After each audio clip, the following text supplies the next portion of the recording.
So guys I hope you are doing well. I am Veer, welcome to stellar army. तो कैसे हो दोस्तों? मैं आशा करता हूँ शानदार तरीके से आप लोग अपनी लाइफ को एंजॉय कर रहे हो, अपनी सेहत, फैमिली और पढ़ाई का ध्यान काफी अच्छे से रख रहे हो।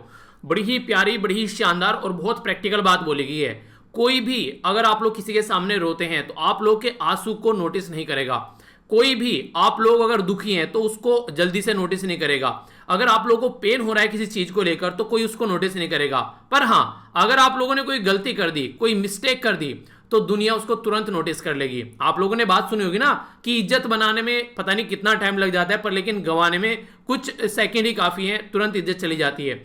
तो ये एक दुनिया का आप लोगों को एक रवैया या फिर एक रसूख ऐसा देखने को मिलेगा जहां पर गलती को नोटिस करने वाले आप लोगों को हजार मिल जाएंगे, पर लेकिन किसी दुखी इंसान को सहारा देने वाले या फिर किसी की आंसू पूछने वाले, किसी के दर्द को समझने वाले बहुत कम आप लोगों इस सोसाइटी में देखने को मिलेंगे। तो इस तरह की कंडीशन कई बार देखने को मिलती है। तो ये बात बताने का मेरा बेसिक पर्पज ये है कि कभी भी किसी भी इंसान को अपनी दुख, अपना आंसू या फिर आप लोगों के अंदर कोई पेन है या फिर कोई सैडनेस चल रही है, किसी के सामने डिस्कस मत करो। इससे क्या होगा, वो इंसान उस टाइम पे सुन लेगा थोड़ी देर के लिए, पर दूसरे इंसान के सामने जाकर बोलेगा कि यार ये उस दिन रो रहा था बैठा हुआ, इसके बस की नहीं है। मतलब इस तरीके से आप लोगों को हमेशा आप लोगों के लिए एक आप खुद ही मौका दे देते सामने वालों, क्योंकि वो एक तरीके से आप लोगों की इमेज खराब कर सके।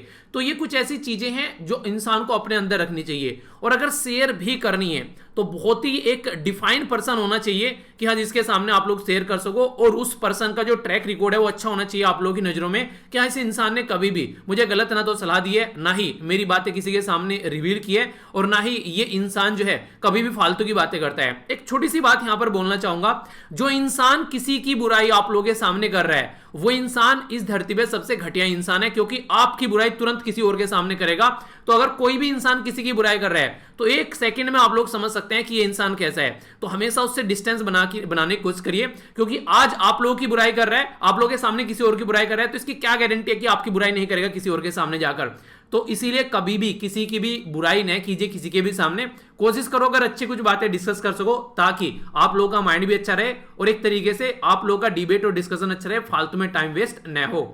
सबसे पहले इंपॉर्टेंट क्वेश्चन के आंसर जो मैंने कल आप लोगों से पूछे थे, कल नहीं परसों पूछे थे, कल मैं आप लोगों के क्वेश्चन के आंसर जो है वो नहीं ले पाया यहाँ पर, तो मेरे माइंड से निकल गए। तो कई सारे बच्चों के द्वारा बोला गया सर आज आपका एक नंबर कट गया। अच्छा है, कोई नहीं, चलो गलती जो भी करे उसका नंबर कटना चाहिए, ठीक है। मैं भी आप लोगों के नंबर काटूंगा, ओके। देखिए सबसे बड़ी बात क्या है, मैं यहाँ पर ये आंसर क्यों दिखा रहा हूँ, इसके पीछे एक पर्पज है बेसिकली। आप लोग ये देखिए, यहाँ पर ये अरुणा है, इनके द्वारा आंसर दिए गए हैं, रानी है, इनके द्वारा आंसर दिए गए हैं, और यहाँ पर ये सीके हैं, इनके द्वारा आंसर दिए गए हैं। ये सारे आंसर जो हैं ये हैं आप लोगों के सामने, जो बेसिकली मतलब 16 नहीं, ये 15 तारीख के, ठीक है, जो मैं लेना भूल गया था। एक आप लोगों को देखने को मिलेगा जो रिप्रेजेंटेशन है वो बहुत बड़ा रोल प्ले करती है। अगर आंसर राइटिंग भी आप लोग कर रहे हैं कहीं पर, तो एक इंसान ये जिसने इस तरीके से आंसर दे रखे हैं, ठीक है, बिल्कुल एक तरीके से क्लियर दिख रहा है कहां पर क्या लिखा हुआ है, ठीक है। एक इंसान हुआ है कि जो कि एक तरीके से ऐसे आंसर देता है जिसमें आप लोगों को ज्यादा क्लैरिटी नजर नहीं आ रही है। तो आंसर को शॉर्ट और क्रिप्स रखो, अच्छी डिटेल में इंफॉर्मेशन मतलब इस तरीके से दो ताकि एग्जामिनर जो है वो देखते ही समझ जाए, ठीक है। अब आप लोग देखिए यहाँ पर सीके के द्वारा भी अच्छे आंसर दिए गए, काफी डिटेल में आंसर दिए गए हैं, पर लेकिन इनके द्वारा जो आंसर दिए गए वो 2 स्लाइड में पूरे आंसर भर गए हैं, ठीक है, पूरा 2 स्लाइड में भर रहे हैं। और ये पढ़ने के लिए अगर कोई सोचेगा तो एक बार को सोचेगा यार अच्छा इतना मतलब डिटेल अच्छी दे रखी है, अप्रिशिएट करने लायक है, काफी अच्छी दे रखी है। पर लेकिन जब आंसर देना ना थोड़ा सा प्रिसाइज, यानी कि बहुत ज्यादा डिटेल में दे दिए, एक पर्सन के बारे में डिटेल में लिख डाला, तो इस तरीके से बहुत ही ज्यादा डिटेल हो गई। ये मैं यहां पर सीखे की गलती नहीं निकाल रहा हूं, मैं बेसिकली ये बोलना चाह रहा हूं कि जब आप लोग आंसर राइटिंग करते हैं कई बार वहां पर भी आप लोग ऐसे ही करते हैं। अपना आंसर कुछ ऐसा रखिए इसमें फ्लो चार्ट आप लोग डाल सको, प्री डिफाइन चीजें आप लोग डाल सको, ताकि एग्जैक्ट क्लियर अंडरस्टैंडिंग डेवलप हो सके, ठीक है। तो एक तरीके से पॉइंट में चीजें दे रखी हैं यहाँ पर कि भारत रत्न कब स्टेब्लिश किया गया, 1954 में। पहली बार किसको मिला, ये 1954 में, तो 3 पर्सनैलिटी को मिला, सी राजगोपालचारी, एस राधाकृष्णन और सीवी रमन साहब को। लेटेस्ट किसको मिला यहाँ पर, नानाजी देशमुख, इसी के साथ में भूपेन हजारिका और प्रणब मुखर्जी जी को। तो इस तरीके से आप लोग चीजें समझ सकते हैं। तो यहां से बिल्कुल डिटेल में क्रिस्टल क्लियर हो गया। इनके द्वारा भी डिटेल में आंसर दिए गए काफी, पर इनके द्वारा पर्सनैलिटी के बारे में लिख दिया गया। तो आंसर देने के पॉइंट ऑफ से अगर कोई पूछे तो वहां पर शॉर्ट लिखना है, पढ़ने के पॉइंट ऑफ से ये अच्छे हैं। अगर आप लोग पढ़ने बैठोगे तो काफी डिटेल आप लोगों को मिल जाएगी, तो पढ़ने के पॉइंट ऑफ से अच्छे हैं, ठीक है। तो उस तरीके से आप लोग देखते हैं, पर लेकिन कहीं पर आंसर देने उसके लिए मैं कह रहा हूं कमेंट बॉक्स में तो आप लोग लिख सकते हैं डिटेल में, कोई दिक्कत नहीं है, पर लेकिन एग्जाम में अगर आप लोगों को आंसर लिखना है उसमें आप लोगों को थोड़ा सा एक क्रिस्प रहना पड़ेगा ताकि चीजों को आप लोग अंडरस्टैंड कर सको। एक और इंपॉर्टेंट बात, सारे जो बच्चे हैं वो सारे आंसर नहीं देते हैं, कोई कुछ आंसर मिस कर देता है तो कोई कुछ आंसर मिस कर देता है, ठीक है। तो मैंने बोला था कि सारे आंसर दिया करो, ठीक है। आप लोग यहां पर देख सकते हैं कि G20 की समिट के बारे में 2020 की जो हुई थी सऊदी अरेबिया में, 2021 की इटली में होगी, 2022 की इंडोनेशिया में होगी, 2023 की ये इंडिया के अंदर होगी, 2024 की ये होगी ब्राजील के अंदर। तो G20 ये समिट है, इंपॉर्टेंट फैक्चुअल क्वेश्चन आप लोगों का बन सकता है, तो इसके बारे में याद रखिएगा। अभी आप लोगों ने देखा यहां पर मैंने आप लोगों से डिस्कस की थी यहां पर G7 समिट, जो G7 समिट की जो 47th जो अभी यहां पर ये समिट देखने को मिली थी यूके के अंदर में। यहां पर G7 के साथ में 4 और कंट्री यहां पर बेसिकली ऐड थी, 4 कंट्री, इसलिए इसको D11 बोल दिया गया। D11 मतलब नहीं कि जो डेमोक्रेसी है 11 कंट्री वो हो गए यहां पर, तो G7 तो कंट्री है ही है, इसके चलते यहां पर इंडिया, ऑस्ट्रेलिया, साउथ अफ्रीका और साउथ कोरिया 4 कंट्री और ऐड हो गई, ठीक है। तो कई सारे बच्चों के द्वारा यहां पर D11 की जगह यहां पर आप लोगों को देखने को मिलेगा D10 लिख दिया गया है, ठीक है। इसी के साथ में यहां पर जो संघाई कॉर्पोरेशन ऑर्गेनाइजेशन का आंसर इनके द्वारा दिया गया वो इनके द्वारा कवर नहीं किया गया, यानी कि कई सारी चीजें ऐसी देखने को मिलती हैं। एक तो आंसर में कोई क्वेश्चन छोड़ रहा है तो कोई क्वेश्चन छोड़ रहा है। दूसरी इंपॉर्टेंट बात, एक आंसर के अंदर आप लोगों को देखने को मिलेगा कई सारे ऐसे हैं कि एक एक क्वेश्चन का आंसर देते चले गए, ठीक है। तो इस तरीके से नहीं, आप लोगों को एक ढंग से आंसर लिखना है। बेसिकली आप लोगों को डिसिप्लिन करने की कोशिश कर रहा हूं ताकि ये चीजें आप लोग अपनी लाइफ में भी इंप्लीमेंट कर सकें, ठीक है। हैफेजर्ड वे में चीजों को न करें, तो ये बात ध्यान रखिएगा। राइट टू रिलीजन जो है याद रखिएगा, ये आर्टिकल 25 से लेकर 28 तक पार्ट 3 के अंदर आप लोगों को देखने को मिलेगा हमारे संविधान के अंदर। तो ये इंपॉर्टेंट क्वेश्चन बन सकता है क्योंकि सिटीजनशिप अमेंडमेंट एक्ट की वजह से भी ये न्यूज में और भी कई सारे रीजन की वजह से आप लोगों ने देखा वो कांवड़ यात्रा को सुप्रीम कोर्ट के द्वारा बोल दिया गया कि अलाउ नहीं किया जाएगा कोविड-19 को ध्यान में रखते हुए, तो उसके चलते भी ये रिलीजन वाला फंडा न्यूज में आ गया। तो बहुत सारी ऐसी चीजें न्यूज में होती है, तो डायरेक्ट क्वेश्चन आप लोग यहां से बन जाएंगे। तो यानी कि समझ गए क्या बोलने का मेरा पर्पस था, वही बेसिकली आप लोगों को ध्यान रखना है, ठीक है। अब यहां पर बात करते हैं जो कल वाले क्वेश्चन के आंसर हैं उनके बारे में। तो यहां पर ये रोशनी के द्वारा और रिजवान के द्वारा अच्छे आंसर दिए गए, तो आप लोग देख सकते हैं यहां पर जो मैंने आप लोगों से क्वेश्चन भी पूछे थे इसके बारे में। एक तो मैप बेस्ड क्वेश्चन था जो हालांकि मैंने आप लोगों को बता ही दिया था, ठीक है। बेसिकली नेक्स्ट यहां पर जो इंपॉर्टेंट क्वेश्चन था वो था दादा साहब फाल्के अवार्ड के बारे में। अक्षय कुमार वाला तो मैंने मौज मस्ती में पूछ लिया था, ठीक है। दादा साहब फाल्के अवार्ड जो है ये हाईएस्ट अवार्ड माना जाता है अगर आप लोग फिल्म कैटेगरी के अंदर जाओगे। तो यहां पर ये जो अवार्ड है अभी लेटेस्ट एडिशन 2021 का ये रजनीकांत साहब को मिला, तो कंट्रोवर्सी में बहुत ज्यादा आ गया था। रीजन क्या था, तमिलनाडु के अंदर इलेक्शन थे तो रजनीकांत साहब को उठाकर ये अवार्ड दिया गया। तो ये बोला गया कि ये रजनीकांत साहब के लिए भी थोड़ा सा एक अलग तरीके से हो गया, क्योंकि ऐसा नहीं लग रहा कि उनकी कैपेबिलिटी हिसाब से उनको ये अवार्ड दिया गया, ऐसा लग रहा है इलेक्शन को ध्यान में रखते हुए अवार्ड दिया गया है। नो डाउट कि रजनीकांत साहब का कोई मैच नहीं है, ठीक है, पर लेकिन वो टाइम का जो ड्यूरेशन है वो बिल्कुल गलत है। यानी कि आप लोग पर्टिकुलर पर्सन जो है किसी के घर में अगर किसी पर्टिकुलर पर्सन की डेथ हो गई, ठीक है, और आप लोग बोले वहां पर जाकर जो होता है अच्छे के लिए होता है, तो वहां पर क्या होगा, तुरंत उठा के सारे इंसान जो है आपको वहां पर धुन देंगे जरा सी देर में, ठीक है। तो यानी कि सही शब्द सही जगह बोलने चाहिए, तो वही चीज है कि सही टाइम होता है सही काम को करने का। तो इसलिए यहां पर ये एक तरीके से काफी ज्यादा कंट्रोवर्सी भी क्रिएट हो गई थी, तो क्वेश्चन बनने के चांसेस यहां पर हो सकते हैं। इसी के साथ में देविका रानी थी 1969 में जिनको पहली बार मिला था, और यहां पर टोटल मिलाकर 52 अवार्ड देखने को मिल चुके हैं। नेक्स्ट इंपॉर्टेंट क्वेश्चन ये काफी ज्यादा न्यूज में अभी आ गया है, इसके ऊपर सुप्रीम कोर्ट ने भी बोला, इसके ऊपर यहां पर सेंट्रल गवर्नमेंट ने भी बोला। बेसिकली क्या है, यहां पर 66A जो आईटी एक्ट है उसके बारे में यहां पर बात की जा रही है। यह है यहां पर Shreya single versus union of India का केस था 2015 में। इनके द्वारा बोला गया कि जो 66A ये आईटी एक्ट यूज किया था इसको यूज आप लोगों को नहीं करना है, क्योंकि ऑलरेडी 2015 में इसको अनकॉन्स्टिट्यूशनल करार दे दिया गया है। ये हमारे संविधान में जब जाएंगे पार्ट 3 के अंदर, तो फंडामेंटल राइट जो है 19 जो फ्रीडम के बारे में बात करता है, तो उसको यहां पर बेसिकली रोकने की कोशिश की जाती है इसके द्वारा। ये सही यहां पर नहीं है, तो इसके चलते काफी ज्यादा न्यूज था। तो यहां पर फ्रीडम ऑफ स्पीच की जो दिक्कत रहती है वो यहां पर देखने को मिली, तो उसकी वजह से यहां पर ये कोई काफी ज्यादा कंट्रोवर्सी क्रिएट हो गई थी, ठीक है। तो बेसिक है, पता होना चाहिए, कई बार क्वेश्चन आप लोगों से बन जाते हैं, अगर क्वेश्चन बन जाए तो कोई कंफ्यूजन नहीं होना चाहिए, ठीक है। आज का जो आप लोगों का क्वेश्चन है, यहां पर सबसे पहला क्वेश्चन यहां पर बात की जा रही है, मैप बेस्ड क्वेश्चन है, इंपॉर्टेंट क्वेश्चन आप लोगों से एग्जाम में पूछा जाएगा और पूछा भी जा चुका है, ठीक है। ऐसा क्वेश्चन आप लोगों को देखने को मिलेगा, एग्जाम में मिल जाता है आपको। तो मोजाम्बिक की जो चैनल है उसके बारे में बात की जा रही है, कहां पर है, ये किस कंट्री के बीच में है, मोजाम्बिक मेडागास्कर के बीच में, मेडागास्कर कीनिया के बीच में, कीनिया या मोजाम्बिक के बीच में, या मेडागास्कर सेशल्स के बीच में, कहां पर आप लोगों को ये देखने को मिलेगा, ये आप लोगों को यहां पर बताना है। तो ये इंपॉर्टेंट क्वेश्चन है, वीडियो के एंड में मैं इसका आंसर दूंगा। एक और क्वेश्चन आप लोगों से पूछता हूं, देखता हूं कि पॉलिटी कैसी पढ़ाई चल रही है आप लोगों की आप लोग बताइएगा इसका आंसर भी। बात की जा रही है यहां पर कि मिनिमम एज जो है वो प्रिस्क्राइब की जाती है किसी पर्सन के लिए जो मेंबर ऑफ पंचायत है। अगर पंचायत के जो मेंबर बनना है उनको, तो यहां पर मिनिमम एज है 25 ईयर, ठीक है। पंचायत जो है वो आफ्टर प्रीमेच्योर डिसोल्यूशन अगर हो जाता है, ठीक है, तो ओनली रिमेंडिंग पीरियड के लिए उसको बनाया जाता है, तो ये बोला गया है। तो कौन सी स्टेटमेंट करेक्ट है, यानी कि जगह 5 साल पूरे होने से पहले अगर यहां पर डिसोल्यूशन हो जाता है। मेरे गांव में ऐसा हुआ था, नॉर्मली एक प्रधान थे, काफी अच्छा काम किया गया उनके द्वारा, और 2.5 साल के अंदर अंदर उनकी डेथ हो गई, ठीक है। तो उसके चलते फिर आगे टाइम पीरियड के लिए फिर जो है नया प्रधान आया, ठीक है, तो उसके बारे में बात की जा रही है। तो यहां पर बात करें तो यहां पर ये कौन सी स्टेटमेंट करेक्ट है, ए में बोला गया 1, बी बोला गया 2, सी बोला गया बोथ, और डी बोला गया नाइदर 1 नो 2, यानी कि नन ऑफ द अबव। देखिए कई सारे क्वेश्चन ना, अगर आप लोग सोसाइटी में जहां पर रहते हैं वहां पर भी आंख खोलकर अगर चीजों को देखेंगे ना, तो बहुत सारे क्वेश्चन के आंसर आप लोगों को वहां पर मिल जाएंगे। जैसे कि प्रधान वाला इशू मैंने आप लोगों को बता दिया, तो इस तरीके से उदाहरण आप लोगों के माइंड में रहेंगे, तो पढ़ाई आप लोगों को रटनी नहीं पड़ेगी, आप लोगों को समझने आने लगेगी, आप लोग उसको एंजॉय करने लगोगे। तो ये तरीका आप लोगों को लाइफ में इंप्लीमेंट करना है ताकि चीजों को आप लोग एंजॉय कर सको अच्छे से, और कोई भी प्रॉब्लम आप लोगों को देखने को नहीं मिले, ठीक है। तो इसको इंप्लीमेंट जरूर करना। एक छोटी सी बात यहां पर, ये कल बहुत बड़ी एक न्यूज थी देश के अंदर, जो कि मुझे पर्सनली अंदर से काफी बुरा लगा ये जब इसके बारे में सुना। एक छोटा सा बच्चा मध्य प्रदेश के अंदर एक कुएं में था, और यहां पर उसको बचाने के लिए लोग गए।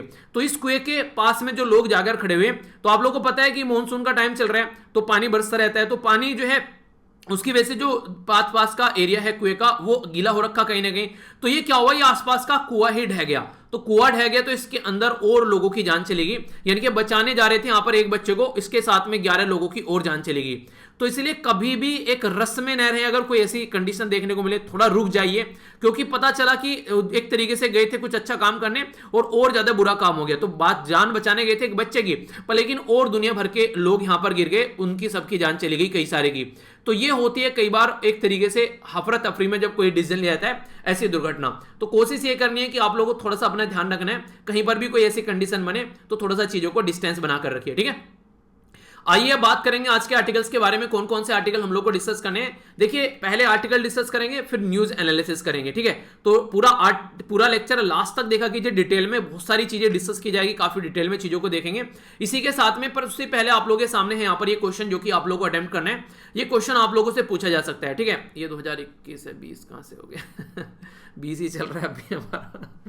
तो यहां पर जो इंपॉर्टेंट बात है वो ये है, आप लोगों ने कई बार सुना भी होगा, और ये स्टेटमेंट भी आप लोगों से कई बार क्वेश्चन बन ली जाती है कि जो कॉन्स्टिट्यूशन होता है वो अच्छा और बुरा नहीं होता है, यानी कि संविधान जो होता है वो अच्छा बुरा नहीं होता है, उसको इंप्लीमेंट करने वाले जो लोग हैं उसके ऊपर डिपेंड करता है। तो यहां पर कुछ ऐसी बातें आप लोगों को देखने को मिलेगी। भीमराव अंबेडकर साहब जी के द्वारा ये स्टेटमेंट दी गई थी, जब यहां पर संविधान के टाइम पर बोला गया था कि इफ थिंग्स गो रोंग, यानी कि अगर चीजें गलत जाती हैं तो बोला गया कि we will have nobody to blame except our self, यानी कि हम लोगों को अपने आप को ही ब्लेम करना पड़ेगा अगर चीजें गलत होती हैं तो। यानी कहने का मतलब यहां पर यह है कि आज की डेट में जो संविधान वो बनाकर चले गए हैं, उस संविधान के बारे में अगर आप लोग बात करो तो वो संविधान उनके द्वारा बनाया गया, तो वो यहां पर बनाकर चले गए। अब हम उसको कैसे इंप्लीमेंट कर रहे हैं हमारे ऊपर डिपेंड करता है। तो इसलिए बोला गया if things go wrong we will have nobody to blame except our self, यानी कि हम लोग को अपने आप को ही ब्लेम करना पड़ेगा। दूसरा वर्जन इसका आप लोग ये बोल सकते हैं, no constitution by itself achieves perfect justice, यानी कि अपने आप कोई भी संविधान जो है वो खुद से कंप्लीट न्याय प्राप्त नहीं करेगा, यानी कि इंसान जो उसको इंप्लीमेंट करने वाले हैं उसके हिसाब से देखने को मिलेगा कि क्या सही है और क्या गलत है। तो सीधी सीधी बातें क्या है यहां पर, सीधी सीधी बातें यहां पर ये कि एक तरीके से संविधान जो है वो अच्छा बुरा नहीं होता है, उसको इंप्लीमेंट करने वाले जो लोग हैं वो अच्छे बुरे होते हैं। तो उसके बेस पर अगर आप लोग देखो तो उसके हिसाब से चीजें आप लोगों को देखने को मिलेगी। तो ये इंपॉर्टेंट पॉइंट है जिसके बारे में आप लोग याद रखिएगा। खासकर इंपॉर्टेंट पॉइंट का मतलब ये एक ऐसे है जो कि आप लोगों को लिखना है, इसको अटेम्प्ट करना है आप लोगों को, जो कि इंपॉर्टेंट आप लोगों के लिए क्वेश्चन भी एग्जाम में बन सकता है, ठीक है। आइए अब आर्टिकल देखेंगे। आज मैंने आप लोगों को जो आर्टिकल बोला था ना कि अभी यहां पर जो देशद्रोह के ऊपर जो अभी सुप्रीम कोर्ट के चीफ जस्टिस ऑफ इंडिया उनके द्वारा अभी रिसेंटली एक स्टेटमेंट दी गई, तो उसके ऊपर आर्टिकल आए यहां पर, तो काफी डिटेल में डिस्कस करेंगे और आगे भी कई सारे आर्टिकल आएंगे, तो पूरा एक ओवरव्यू आप लोगों को दे दूंगा ताकि आगे भी अगर आर्टिकल आए तो आप लोगों के माइंड में क्लैरिटी रहे कि क्या क्या चीजें चल रही है, ठीक है। तो अच्छे से इसके बारे में हम लोग जानेंगे क्या क्या बातें की जा रही है यहाँ पर। नेक्स्ट जो आर्टिकल है यहाँ पर, ये हम लोग डिस्कस करेंगे हेल्थ केयर सिस्टम के बारे में। इसके साथ में यहाँ पर भी डिस्कस कर लेंगे, कुछ इंपॉर्टेंट बात की जा रही है कि केसेस कैसे बढ़ रहे हैं। तो यहाँ पर कुछ एक ओवरव्यू दिया गया है कि आगे आने वाले टाइम में कंडीशन कैसी देखने को मिल सकती है, तो उसको अंडरस्टैंड करने की बात यहाँ पर की गई है। ये वाला जो आर्टिकल है इसमें बेसिकली बात की जा रही है उत्तर प्रदेश का जो अभी पॉपुलेशन से रिलेटेड जो अभी पॉलिसी आई है उसके बारे में बात की जा रही है।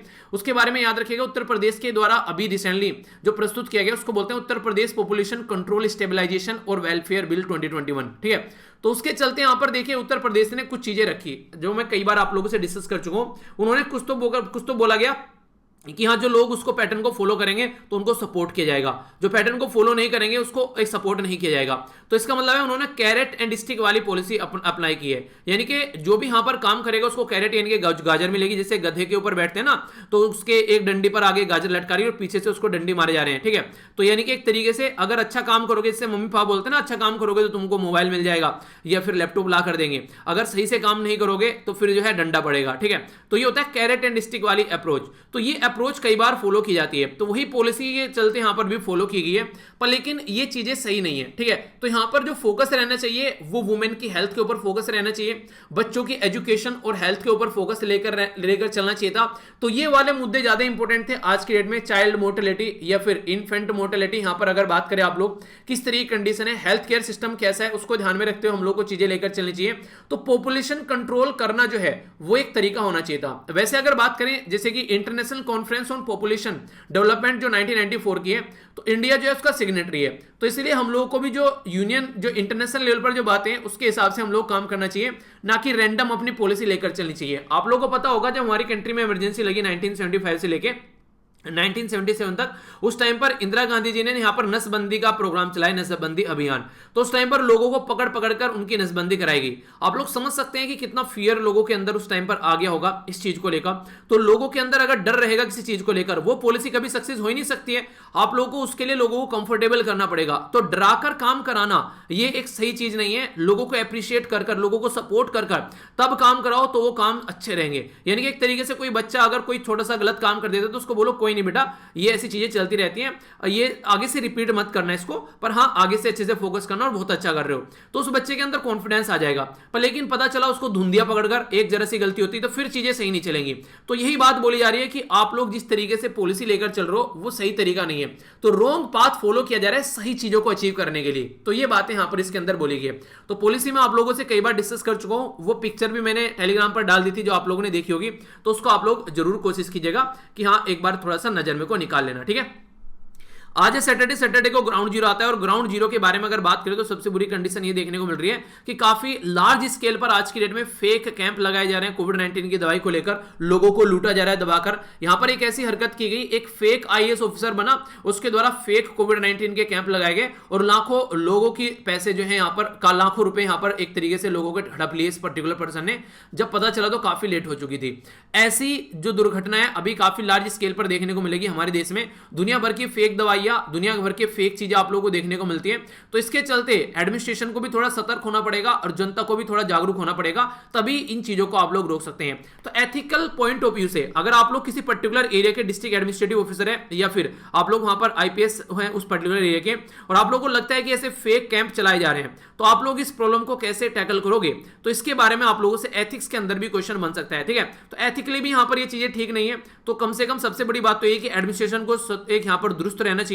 दूसरा, ज्यादा से ज्यादा जागरूकता के अभियान लोगों को लिए चलाने चाहिए, और अगर कोई ऐसी हरकतें पाया जाता है तो उसको स्टिक एक तरीके से उसके खिलाफ एक्शन यहां पर लेना चाहिए। इस तरीके से कुछ बातें आप लोग बोल सकते हैं। ठीक है, तो ये कुछ बातें हैं जिनके बारे में आप लोग याद रखिएगा।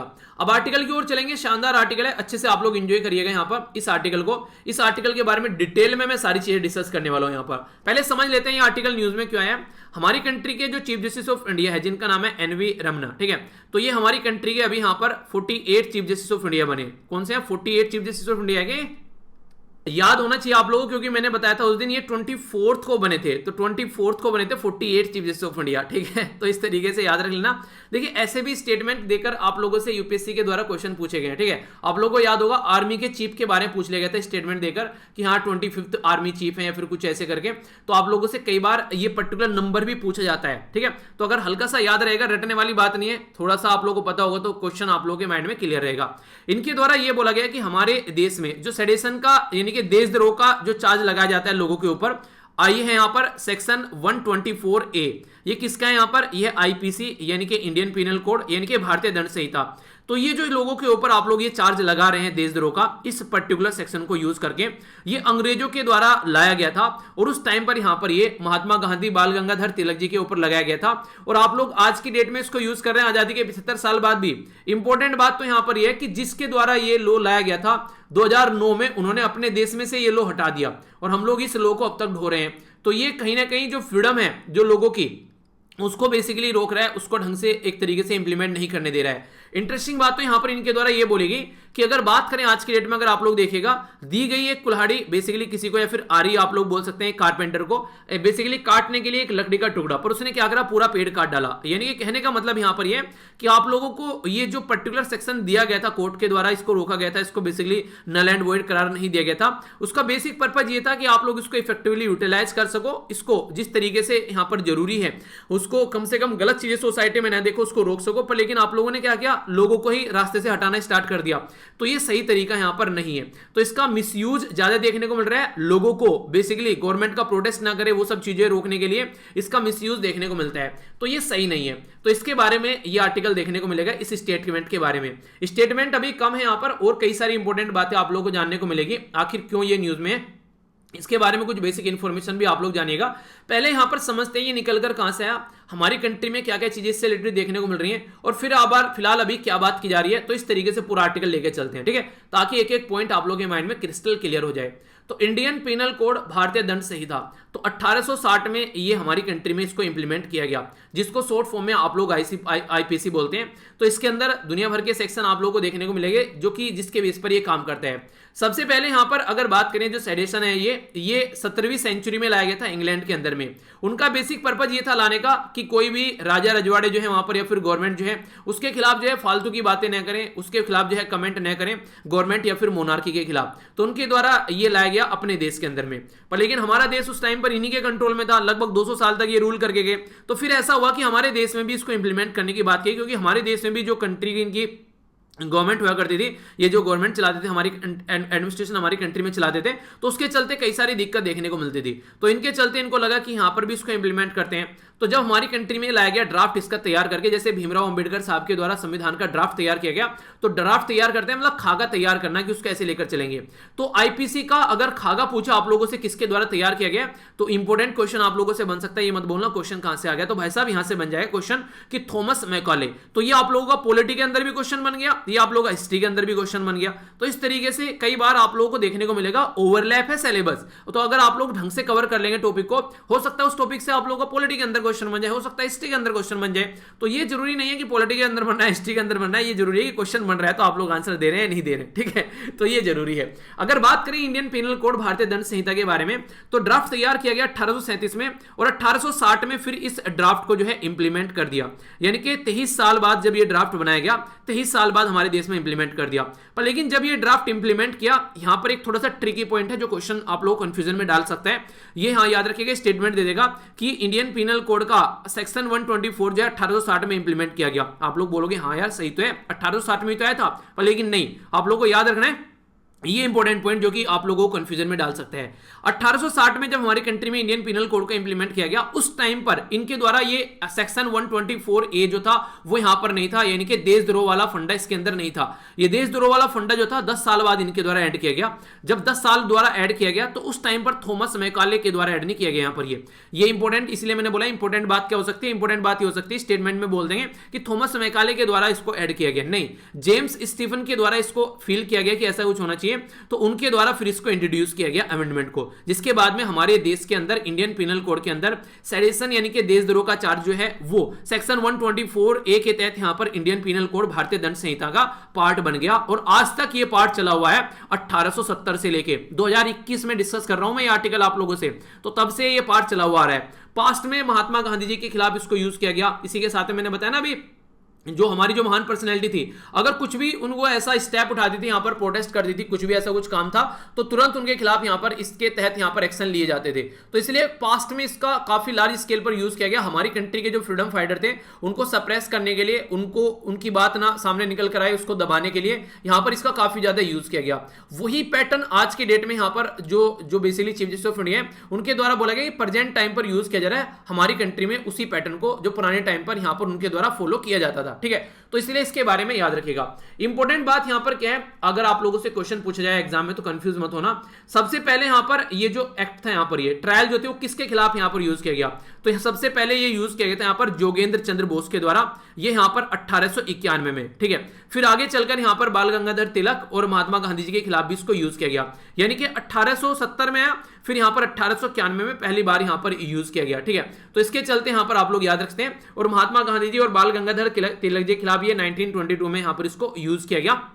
तो अब इसका बेसिक फंडा आप लोग समझिए, यूज करने का तरीका क्या है, फिर कैसे किस बेस पर आप लोग इसको यूज कर सकते हैं, उनके द्वारा कैसे यूज किया गया। उसके द्वारा यूज किया गया कि देशद्रोह होगा क्या, सेडेशन हो गया क्या। बेसिकली कोई भी इंसान, कोई भी पर्सन अगर कुछ ऐसी बातें बोलता है, कोई ऐसा सिंबल दिखाता है, साइन वगैरह किसी को, या फिर कोई भी ऐसी रिप्रेजेंटेशन करता है जिसकी वजह से सोसाइटी में रोष फैलता है, जिसकी वजह से लोग एक दूसरे को मारने काटने के लिए तैयार हो जाते हैं, या फिर कोई ऐसा डिसअफेक्शन देखने को मिलता है। डिसअफेक्शन मतलब एक तरीके से डिसलॉयल्टी या फिर एनिमिटी यानी कि दुश्मनी वाली फीलिंग अगर आ जाती है, तो कुछ ऐसी चीजें देखने को मिलती है गवर्नमेंट के खिलाफ में, यानी कि गवर्नमेंट गलत काम कर रही है, वो सही है कि उसकी बातें सामने निकाल के ले जाई जा रही है, पर लेकिन गवर्नमेंट सही काम कर रही है फिर भी गवर्नमेंट को पलटने की कोशिश की जा रही है फालतू की बातें बोल बोलकर। तो उस टाइम पर एक तरीके से वो वाली चीजें नहीं होनी चाहिए। कम से कम अगर कोई सही काम कर रहा है तो उसको सही बोलो, चाहे वो कोई भी गवर्नमेंट क्यों ना हो, और अगर गलत काम कर रहा है तो गलत बोलो। तो इस तरीके से नहीं होना चाहिए कि वो सही कर रहा है तो उसको गलत बोल रहे हैं और गलत कर रहा है तो उसको सही बोल रहे हैं, वो वाला फंडा गलत है। ठीक है, तो इसका मतलब यह कि दिमाग जो है वो खिसिया गया है, तो दिमाग खिसकना नहीं चाहिए, वो सही रहना चाहिए।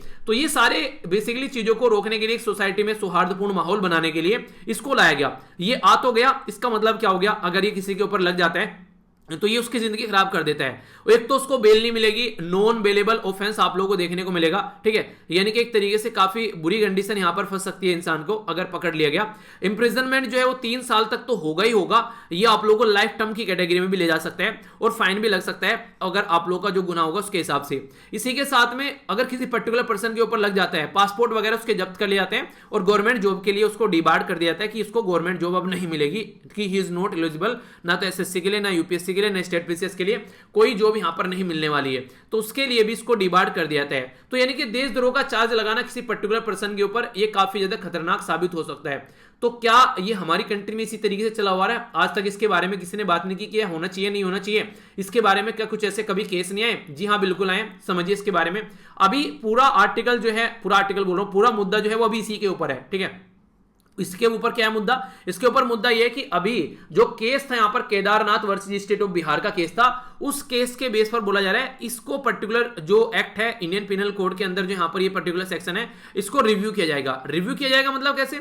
रिव्यू ये किया जाएगा कि इसको यहां पर रखना है या फिर नहीं रखना है, क्योंकि 1962 में 1962 में जब यहां पर Kedarnath versus state of Bihar का केस पहुंचा सुप्रीम कोर्ट में, तो सेक्शन 124A के तहत यहां पर ये बोला गया कि यार ये चीजें ऐसी होनी तो चाहिए देश में, क्योंकि कई बार जो है कई सारे ऐसे अनवांटेड तत्व सोसाइटी में देखने को मिलेंगे जो सोसाइटी का माहौल खराब करने की कोशिश करते हैं, तो इसलिए इसका होना चाहिए, अवेलेबल होना चाहिए। तो उन्होंने बोला कि कॉन्स्टिट्यूशनली ये सही है, ठीक है, ये एक्ट होना चाहिए, पर लेकिन इसका लिमिटेड यूज आप लोगों को करना है। ये नहीं कि आप लोग धड़ल्ले से इसका यूज कर रहे हो, वो वाला नहीं होना चाहिए। ठीक है, तो इसके चलते आप लोगों को देखने को मिलेगा। इसी के साथ में अगर कोई यहां पर अगर कोई ऐसी स्पीच दे रहा है या फिर कोई एक गलत तरीके से वर्ड यूज कर रहे हैं एक तरीके से, या फिर कोई ऐसा पर्सन है जो गवर्नमेंट को क्रिटिसाइज कर रहे हैं, तो ऐसा नहीं कि आप लोग उसके खिलाफ भी इसको यूज करोगे। ये शब्द यहां पर आप लोगों को देखने को मिलेंगे। 1995 में ये बोला गया Balwant Singh versus state of Punjab case के द्वारा कि कि अगर कोई गवर्नमेंट के खिलाफ कुछ बोलता है, ठीक है, तो उसको आप लोग यहां पर देशद्रोह की कैटेगरी में नहीं रखोगे, ठीक है। तो ये कोई तरीका नहीं है कि जो गवर्नमेंट है कौन, बेसिकली आप लोग बोलेंगे कि हमारी कंट्री में मेंबर ऑफ पार्लियामेंट है और इसी के साथ में मेंबर ऑफ लेजिस्लेटिव असेंबली है, वो है कौन आखिरी में, उनकी मतलब एक तरीके से क्या है, वे हमारे देश में एक तरीके से जनता के नौकर है ना, क्योंकि हमारे देश के द्वारा चुन के उनको भेजा गया लोगों के द्वारा, तो लोगों के नौकर हो गए। अब अगर लोगों के नौकर हो गए तो क्या अगर वो कुछ गलत कर रहे हैं तो लोग क्या है अपने नौकरों को कुछ बोलेंगे भी नहीं यहाँ पर, अगर वो कुछ गलत काम कर रहे हैं। तो ये इस तरीके से आप लोग यहाँ पर देखते हैं, आप लोगों ने क्या कर लिया, उनको माई बाप बना लिया, तो इसकी वजह से दिक्कत देखने को मिल जाती है। अब वो आप कुछ भी बोलो, चाहे वो गलत करे चाहे अच्छा करे, अगर कुछ भी करे, अभी कोविड-19 के दुनिया भर के केस, दुनिया भर की डेथ हुई देश के अंदर, तो कोई जर्नलिस्ट अगर सामने आ रहा है, वो बता रहा है कि हाँ इतनी ज्यादा डेथ हो रखी है, तो उसको उठाकर देशद्रोह का चार्ज लगाकर उसको केस के अंदर, उसके जेल के अंदर डाल दिया। तो इसके चलते इसको रिव्यू करने की बात की गई, जो कि काफी ज्यादा जरूरी है और अभी यहां पर रिव्यू होना भी चाहिए, वरना आगे चलकर काफी सारी दिक्कतें देखने को मिल सकती है। एक और इंपॉर्टेंट मुद्दा जो यहां पर बोला जा रहा है कि जो रीजनेबल रिस्ट्रिक्शन लगाने की बात की जाती है, वो हमारा संविधान प्रोवाइड कराता है। पार्ट 3 में जब आप लोग जाएंगे फंडामेंटल राइट के तहत आर्टिकल 12 से लेकर आर्टिकल 35 तक, तो संविधान के अंदर आप लोगों को यहां पर देखने को मिलेगा आर्टिकल 19। आर्टिकल 19 का जो फर्स्ट है वो तो बात करता है फ्रीडम के बारे में, सेकंड बात करता है कि आप लोग कुछ रिस्ट्रिक्शन भी लगा सकते हैं, जैसे कि अगर कोई देश की जो सोवरेनिटी, संप्रभुता और इंटीग्रिटी, एकता को हर्ट करने की कोशिश करता है, तो उस इंसान को आप लोग उठा के बिहाइंड द बार डाल सकते हो। अगर कोई सिक्योरिटी को हर्ट करने की कोशिश करता है, सुरक्षा को खंडित करने की कोशिश करता है, इस फ्रेंडली जो नेशन है उनके साथ में हमारे रिलेशन खराब करता है, दूसरे देश के साथ में अच्छे मित्रता को खराब करता है, पब्लिक ऑर्डर नहीं बनाने रहता है, डिसेंसी या फिर मोरलिटी, शालीनता या फिर अगर नैतिकता को फॉलो नहीं करते हैं, कोर्ट ऑफ कंटेम्प्ट को लेकर भी मुद्दा अगर कोई है, इसके चलते मानहानि या उकसाने वाला कोई काम करता है, तो उनके खिलाफ इसको यूज किया जा सकता है। पर लेकिन ये नहीं कि आप लोगों को, अगर कोई पर्टिकुलर पर्सन जो है, नॉर्मली इनके द्वारा बोला गया कि अभी फिलहाल यूज किस लिए हो रहा है, यूज इसलिए हो रहा है, सप्रेस करने के लिए कोई प्रोटेस्ट कर रहा है गवर्नमेंट के खिलाफ, क्रिटिसाइज कर रहा है कोई, उसके लिए यहां पर ये मिसयूज अभी आप लोगों को देखने को मिलेगा। क्रिटिसिज्म अगर कोई कर रहे हैं यहां पर, ओपिनियन अगर आप लोग देखें यहां पर कोई पर्टिकुलर पर्सन जो है, क्रिमिनल अगर डिसेंट अगर देखने को मिला ओपिनियन, ठीक है, तो यहां पर अगर कोई इसको डिफेंड करने आता है, यानी किसी गवर्नमेंट के द्वारा कुछ खिलाफ काम किया गया, तो कोई यहां पर राइट डिफेंडर आ गया, कोई लॉयर आ गया, कोई एक्टिविस्ट आ गया, ठीक है, तो उसके खिलाफ उसको यूज कर लिया जाता है, ठीक है। इसी के साथ में पॉलिटिकल स्कोर गेन करने के लिए, कॉम्युनल फायदा उठाने के लिए भी इसका कई बार मिस यूज किया जाता है, यानी कि जिस पर्टिकुलर पर्पज के लिए बनाया गया था उस पर्टिकुलर पर्पज के लिए यूज न करके ये गलत तरीके से मिस यूज किया जा रहा है। तो यहां पर जो केदारनाथ वर्सेस, यहां पर ये केदारनाथ का जो केस आया था वर्सेस स्टेट ऑफ बिहार, इसमें जब इसको अपहेल्ड किया गया तो इसकी वजह से चिलिंग इफेक्ट मिला हमारी कंट्री में फ्री स्पीच को। तो बोला यही जा रहा है कि इसको यहां पर रिव्यू करना पड़ेगा, ताकि यहां पर ये जो बोला गया है ये यहां पर क्या होना चाहिए। अगर बात करें, अब यहां पर देखा हम लोगों ने, लोगों को उठाकर ले जाते हैं, जेल में डाले रखते हैं कईयों साल तक, पता चलता है वो बेगुनाह है। तो यहां पर आप लोगों को मैक्सिमम केस ऐसे ही देखने को मिलेंगे जिसमें at the end of the day लोग जो है वो बेगुनाह होते हैं और वो छूट जाते हैं, पर लेकिन उनकी लाइफ के कुछ टाइम तो बर्बाद हो गया ना, उनको एक तरीके से उठाकर जेल में डाल दिया गया, तो ये सही नहीं है। तो कहीं ना कहीं फ्रीडम को भी ये बर्बाद करने का काम कर रहे हैं एक तरीके से देश के अंदर, तो इसको आप लोगों को देखकर चलना चाहिए, ठीक है। पहले आजादी के पहले यहां पर जब यूज किया गया अलग अलग लोगों के ऊपर, उस टाइम पर समझ में आता था। आज के दिन में यार आजादी की 75वीं सालगिरह हम लोग सेलिब्रेट करने वाले हैं और आप लोग अभी इसी को लेकर घूम रहे हैं यहां पर, ये तो ये सही नहीं है। जबकि वो कंट्री जो इसको यहां पर इंप्लीमेंट करके आई थी यहां पर ऑलरेडी उसको हटा चुकी है 2009 में, और आप लोग इसको अभी भी इस जो लॉलीपॉप को लिए घूम रहे हैं, हाँ इसको आप लोग यहाँ ये सही है ये सही है, तो ये सही तरीका नहीं है, इसको आप लोगों को हटाना चाहिए। और ये शब्द मेरे नहीं है वो नहीं है कि वो कहता है कि 3 इडियट में शब्द हमारे बोल हो रहा है, ठीक है, तो ये शब्द मेरे नहीं है, ये शब्द जो है यहाँ पर चीफ जस्टिस ऑफ इंडिया के आप लोगों को देखने को मिलेंगे। उन्होंने ये बोला कि क्या जरूरत है कॉलोनियल लॉ की, देशद्रोह की आज की डेट में, तो उन्होंने गवर्नमेंट से पूछा है इसके बारे में, ठीक है।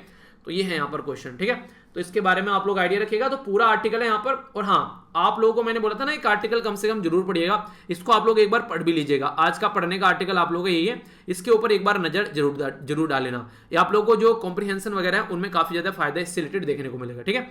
तो इंपॉर्टेंट है, हल्का सा नजर जरूर डाल लीजिएगा इसके ऊपर।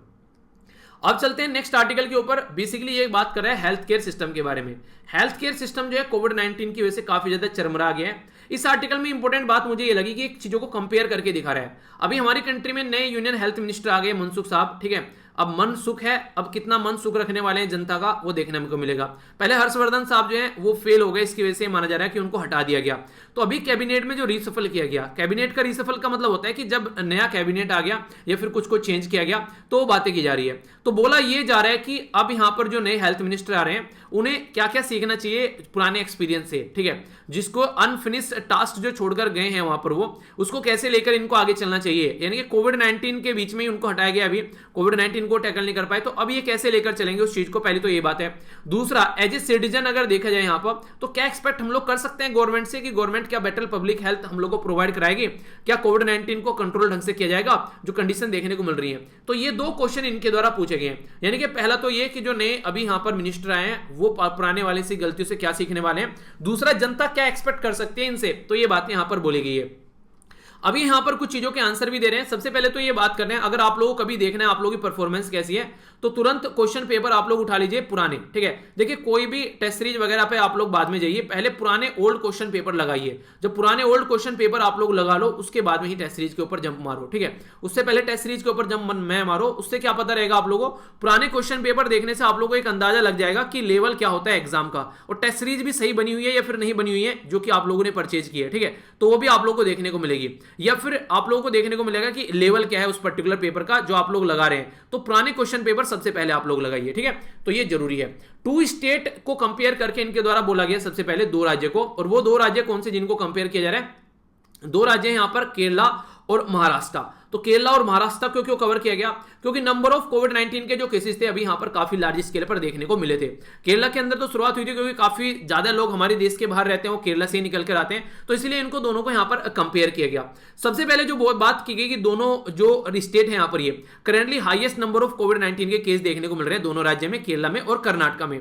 तो इंपॉर्टेंट बात यहां पर यह है कि दोनों ही राज्य की जो जीडीपी है यहां पर वो काफी अच्छी देखने को मिलेगी। इकोनॉमिक सिचुएशन भी दोनों राज्य की लगभग सिमिलर है, यानी कि दो उन्हीं को लोगों को कंपेयर किया था ना जो एक जैसे हो। ऐसे थोड़ा ना कि चांद और सूरज को आप लोग कंपेयर कर लोगे, नहीं, कोई उसी तरीके कोई और देखो तभी कंपेयर आप लोग करिएगा। तो इसका मतलब यह है कि यहां पर कंपेयर करने के लिए कुछ सिमिलरिटी होनी चाहिए। तो बोला गया कि अभी बात करें तो काफी केसेस भी थे और दोनों की इकोनॉमिक कंडीशन भी अच्छी थी, तो इसलिए कंपेयर कर लिया गया। पर लेकिन सबसे खतरनाक चीज आप लोगों को देखने को मिलेगी वो है यहां पर जो हेल्थ केयर सिस्टम है ग्राउंड लेवल पर। केस दोनों के अंदर काफी ज्यादा है। अगर बात करें तो इकोनॉमिक कंडीशन दोनों की एक जैसी इक्वल है, पर लेकिन नंबर ऑफ जो डेथ है केरला में जो अगर बात करें वो है 0.48%, जबकि महाराष्ट्र के अंदर 2.04% देखने को मिलेगी। इसका मतलब समझ में आ रहा है क्या है ये? इसका मतलब ये, अगर किसी पर्टिकुलर पर्सन को बीमारी होती है, ठीक है, वो पर्टिकुलर पर्सन अगर केरला के अंदर है उसके मरने के चांस कम है, और अगर वो महाराष्ट्र के अंदर है उसके मरने के चांस 4 गुना है। यानी कि महाराष्ट्र के अंदर कोई पर्टिकुलर पर्सन को कोविड-19 की बीमारी हो जाती है तो उसको 4 गुना चांस है कि वो इंसान मर जाएगा, जबकि केरला के अंदर यहां पर आप लोगों को इसके 1/4 देखने को मिलेगा कि वो बच सकता है, ऐसे चांसेस ज्यादा हैं। ये इसका रीजन क्या है? इसका रीजन है हेल्थ केयर सिस्टम। केरला के द्वारा अपने हेल्थ केयर सिस्टम के ऊपर काफी ह्यूज काम किया गया। अभी एक न्यूज सुना था, उसमें ये बोला गया केरला में अब प्रेग्नेंट वुमेन के लिए अलग से स्कीम चलाई जा रही है ताकि प्रेग्नेंट वुमेन को पर्टिकुलरली या तो उनके घर पर जाकर या फिर फैसिलिटी प्रोवाइड कराकर कोविड-19 के डोज उनको दिए जा सके। तो केरला एक अच्छा उदाहरण आप लोग बोल सकते हैं अपने देश के अंदर, अगर देखा जाए चीजों को ढंग से इंप्लीमेंट करने वाला, जनता तक चीजों को पहुंचाने वाला। तो इसलिए कई बार काफी ज्यादा न्यूज में भी आप लोग को देखने को मिलता है। तो केरला और महाराष्ट्र को कंपेयर किया गया है। केरला जो है वहां पर मोर गवर्नमेंट डॉक्टर आप लोगों को देखने को मिलेंगे एज कंपेयर टू दूसरे राज्य में, और नंबर ऑफ बेड भी आप लोगों को ज्यादा देखने को मिलेंगे। अगर कोई पर्टिकुलर पर्सन बीमार होता है तो चांस है कि उसको बेड वहां पर मिल जाएगा। महाराष्ट्र के अंदर आप लोगों को यहां पर दोनों ही चीजें कम देखने को मिलेगी, जिसकी वजह से यहां पर ये दिक्कत निकल कर आती है। महाराष्ट्र के अंदर बात करें, डिस्पाइट महाराष्ट्र के अंदर देखिए large private health care sector है। सबसे खतरनाक चीज तो मुझे ये लगती है, प्राइवेट हेल्थ केयर सेक्टर जो है हमेशा प्रॉफिट के बेस पर काम करेगा। और आप लोगों को याद होगा नैनो मैगजीन के अंदर मैंने आप लोगों से डिस्कस किया था एक आर्टिकल काफी डिटेल में कि आज की डेट में बहुत सारे ऐसे हॉस्पिटल है हमारे देश के अंदर में जो प्रॉफिट के ऊपर काम नहीं कर रहे हैं, नॉन प्रॉफिट के लिए काम कर रहे हैं। यानी कि जो भी पैसा वो कमाते हैं वही पैसा वो सिस्टम में लगा देते हैं। कई बार वो चैरिटी के ऊपर चलते हैं, पर लेकिन अगर आप लोग बोले कि चैरिटी के ऊपर कोई हॉस्पिटल चलता रहेगा तो पॉसिबल नहीं है। क्योंकि देखिए चैरिटी जो है, मान लीजिए किसी ने दान दिया, ठीक है, दान दिया, बहुत सारे ऑक्सीजन सिलेंडर लेकर आगे हम लोग काम कर रहे हैं। एक टाइम ऐसा भी होगा कि कोई दान नहीं देगा, उस टाइम पर कैसे चलोगे? वहां पर बहुत सारी नर्सेज हैं, बहुत सारे डॉक्टर हैं, बहुत सारी दवाइयां आनी है, बहुत सारे इक्विपमेंट आने हैं, कैसे काम चलेगा उन सबका? तो दान से कभी भी कोई ऑर्गेनाइजेशन नहीं चलाई जा सकती। उसके लिए कॉन्टिन्यूअस जो पैसे का फ्लो होता रहना चाहिए, तभी कोई ऑर्गेनाइजेशन चल सकती है। तो इसलिए यहां पर अभी गवर्नमेंट के द्वारा भी एनालिसिस करने की कोशिश की जा रही है कि ऐसे हॉस्पिटल जो कि प्रॉफिट के ऊपर काम नहीं करते हैं, बहुत अच्छा काम कर रहे हैं, तो उससे क्या फायदा होगा? सबसे इंपॉर्टेंट फायदा तो ये होगा कि दूर दराज वाले एरिया में, गांव वाले एरिया में, जहां पर आज के दिन में प्राइवेट वाला कोई जाना नहीं चाहेगा, वहां पर जाकर वो हॉस्पिटल काम कर सकते हैं। क्यों? रीजन ये कि वो प्रॉफिट के ऊपर काम ही नहीं कर रहे हैं, और ये प्राइवेट वाले तो प्रॉफिट के ऊपर जाते हैं, तो इसलिए वो वहां पर आराम से काम कर सकते हैं। तो उनको आप लोगों को सपोर्ट करना चाहिए। वो दान के ऊपर न टिके रहे यहां पर कि कोई दान देगा तो काम चलेगा, क्योंकि दान धर्म एक ऐसी चीज है वो कॉन्टिन्यूअस नहीं मिलती है। किसी का मन खुश है तो दान दे दिया, किसी का मन खुश नहीं है तो दान नहीं दिया, तो कैसे काम चलेगा वहां पर उस डोनेशन से? जबकि यहां पर जो डॉक्टर की सैलरी वो सारी दवाइयां प्रोवर सिस्टम जो यहाँ पर सारी चीजें चाहिए वो कॉन्टिन्यूसली रिक्वायरमेंट रहेगी वहां पर। तो यहाँ पर किस तरीके से पता चला दान नहीं आ रहा है तो ये तो ठप हो जाएगा, लोगों की डेथ होने लगेगी। तो इसलिए कोई प्रॉपर सिस्टम होना चाहिए ताकि पैसा सिस्टम के अंदर आता रहे, ठीक है। यानी कोई कंपनी स्टैब्लिश कर दी, उस कंपनी में दान धर्म के ऊपर चल रही है, पर लेकिन पता चला कंपनी के एम्प्लॉय को तो सैलरी चाहिए ना हर महीने, उनका भी घर चलना है, वो थोड़ी ना फ्री में काम करेंगे यार, अगर फ्री में काम करेंगे तो खाएंगे क्या। तो इस तरीके से जरूरी नहीं है, तो आप लोगों को देखना का पड़ेगा, एक कॉन्टिन्यूअस सिस्टम सपोर्ट होना चाहिए। तो इसलिए यहां पर अगर बात करें प्राइवेट वाले जो है महाराष्ट्र के अंदर ज्यादा है, फिर भी यहां पर आप लोगों को हेल्थ केयर में आप लोगों को डिफिशियंसी देखने को मिलेगी। क्यों? क्योंकि वो पैसे के ऊपर काम करते हैं जस्ट ओनली, इसके अलावा उनको कुछ नहीं दिखता है। फोकस करें पब्लिक हेल्थ केयर के ऊपर तो 20,000 करोड़ एलोकेट किए गए यहां पर अभी सेंट्रल विस्टा के ऊपर, यानी कि पार्लियामेंट बनाने के लिए। तो यहां पर राइटर इसको क्रिटिसाइज कर रहे हैं कि थोड़े दिन के लिए अभी यहां पर इसको हम लोग रोक सकते थे, क्योंकि ऑक्सीजन के प्लांट लगाए जा सकते थे। नंबर ऑफ अगर 2/3 जो बेड हमारी कंट्री 25,000 जो हॉस्पिटल के अंदर, इसको यहां पर काफी लार्ज स्केल पर इंप्लीमेंट किया जा सकता था, तो लाखों लोगों की जान बच जाती जिनकी डेथ हो गई है, या फिर कोविड-19 के या फिर नॉन कोविड-19 के। पर उसको ध्यान में न रखते हुए सेंट्रल विस्टा पर ह्यूज मनी यहां पर खर्च की गई, और फिर बोला गया अभी यहां पर जब सुप्रीम कोर्ट के द्वारा बोला गया कि जिन लोगों की डेथ हुई है उनके परिवार वालों को कुछ सपोर्ट प्रोवाइड दो, तो यहां पर सेंट्रल गवर्नमेंट के द्वारा जो सेंट्रल एडमिनिस्ट्रेशन है उसके द्वारा हाथ उठा लिए गए, हमारे पास में पैसा नहीं है। पैसा तो है, पैसा तो ये रहा आप लोगों के पास में, तो पैसा तो आप लोग वैसे भी कई जगह खर्च करें, तो वो पैसा जब आप लोगों के पास में है तो जनता के लिए आप लोगों के पास में पैसा क्यों नहीं है। तो ये कोर्ट ने भी पूछा था, तो उसके चलते भी बातें कई बार निकल कर आई थी। हालांकि कई बार जब नंबर ऑफ डेथ बहुत ह्यूज हो जाती है तो एडमिनिस्ट्रेशन के हाथ में भी इतनी पावर नहीं रहती, इतना पैसा नहीं रहता है कि काम कर सके, पर लेकिन कम से कम जो पैसा है प्रेजेंट टाइम पे उसको तो इफेक्टिवली यूटिलाइज करें। तो कम से कम और कुछ नहीं तो कोविड-19 1-1.5 साल के पहले हेल्थ पर ढंग से लगाकर 1-1.5 साल अगर पीछे चली जाती अगर पार्लियामेंट, तो कोई दिक्कत नहीं है, क्योंकि जिन लोगों के लिए पार्लियामेंट बनाई जा रही है लॉ बनाने के लिए, वो लोग ही मर रहे हैं दबाकर, तो उसका क्या मतलब रह गया।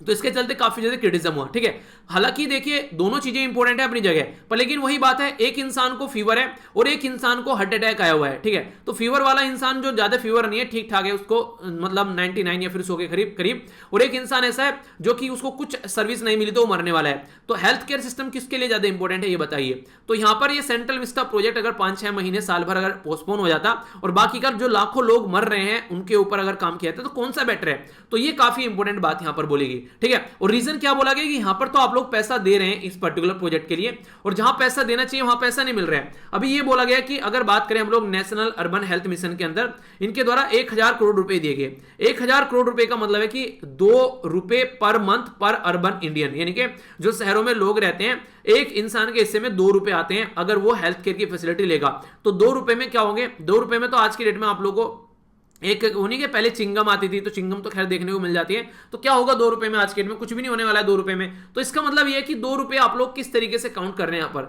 यहाँ पर अभी पार्लियामेंट्री स्टैंडिंग कमेटी के द्वारा भी ये बोला गया था कि कम से कम 1 लाख करोड़ रुपए आप लोग यहाँ पर देने चाहिए, यानी कि जो फंड आप लोग प्रोवाइड करा रहे हैं उससे ज्यादा फंड यहाँ पर होना चाहिए, तभी आप लोग गांव वाले और शहर वाले एरिया में हेल्थ सिस्टम को थोड़ा इंप्रूव कर पाएंगे। 1.2 या फिर 3 के करीब आज के डेट में हमारी कंट्री में जीडीपी का हेल्थ के ऊपर खर्च हो रहा है। बोला यह जा रहा है कि इसको ढंग से अगर काम करना है तो कम से कम 3% या फिर अगर और अच्छे से काम करना है तो 6% जीडीपी का हेल्थ के ऊपर खर्च होना चाहिए, पर लेकिन ऐसा कुछ नहीं देखने को मिल रहा है। अभी यहां पर 2017 से लेकर 18 तक यूनियन गवर्नमेंट के द्वारा नेशनल हेल्थ मिशन में जो पैसा दिया जा रहा था वो अभी यहां पर उसमें डिक्लाइन कर दिया गया है, जो इम्यूनाइजेशन के लिए था। और इम्यूनाइजेशन क्या होता है, जो रोगों से लड़ने की क्षमता रखता है। तो अभी यहां पर जो डिलीवरी, जो अगर बात करें कोविड-19 की, जो इतनी लार्ज स्केल पर देखने को मिल रही है आप लोगों को, जो गैप है यहां पर सर्विस में और डिलीवरी में, तो उसके चलते कोविड-19 के केस आए और सारे केस मैक्सिमम इम्यूनाइजेशन की वजह से लोगों की डेथ होगी। तो अगर इम्यूनाइजेशन प्रोग्राम का मतलब होता है prevention is better than cure, तो प्रिवेंट करने के लिए आप लोगों ने सपोर्ट प्रोवाइड नहीं कराया तो क्योर कहां से होगा। तो इसकी वजह से काफी ज्यादा कंट्रोवर्सी भी निकल कर आई, ठीक है। तो ये न्यूज में था। प्राइवेट सेक्टर को अगर बात करें तो देखिए यार, इसको तो रेगुलेशन की रिक्वायरमेंट है, इसका काम ऐसे नहीं चलेगा, ठीक है। तो प्राइवेट सेक्टर के लिए अगर बात करें तो यहां पर अभी पर्टिकुलर पर्सन का जो बिल आया, आप लोगों ने सुना भी होगा, न्यूज में वायरल हुआ, 1 से लेकर 3 लाख तक का कोविड-19 की केयर का बिल आया यहां पर लोगों का। सोचिए कोई पर्टिकुलर रिक्शा वाला है, अगर वो बीमार हो गया तो वो तो मर गया, उसके तो बस किया नहीं 1 से 3 लाख रुपए देना, तो कैसे काम चलेगा। तो यहां पर ये लार्ज प्राइवेट हॉस्पिटल की बात करें अगर, तो कैसे काम करना है तो वो आप लोगों को यहां पर अंडरस्टैंड करना पड़ेगा। आज की डेट में नीड है कॉम्प्रिहेंसिव रेगुलेशन के बारे में, प्राइवेट हॉस्पिटल के बारे में अगर आप लोग बात करते हैं।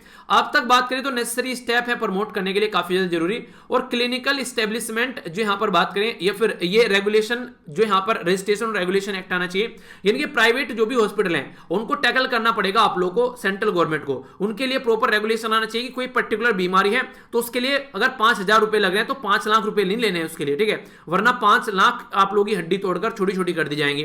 पर लेकिन ऐसा है नहीं, तो यहां पर सारे प्राइवेट लोग जो है वो फायदा उठाते हैं यहां पर। और खासकर इंटरेस्टिंग बात तो यह है, नीति आयोग के द्वारा अभी यहां पर ये basically investment opportunity in health care sector provide कराया गया, तो प्राइवेटाइजेशन हेल्थ केयर में और बढ़ाने की कोशिश इनके द्वारा की जा रही है, जिसके चलते यहां पर प्राइवेटाइज हो जाएगा और ज्यादा। अगर प्राइवेटाइज और ज्यादा होता है तो क्या आप लोगों को लगता है कि हेल्थ की सर्विस सुधरेगी?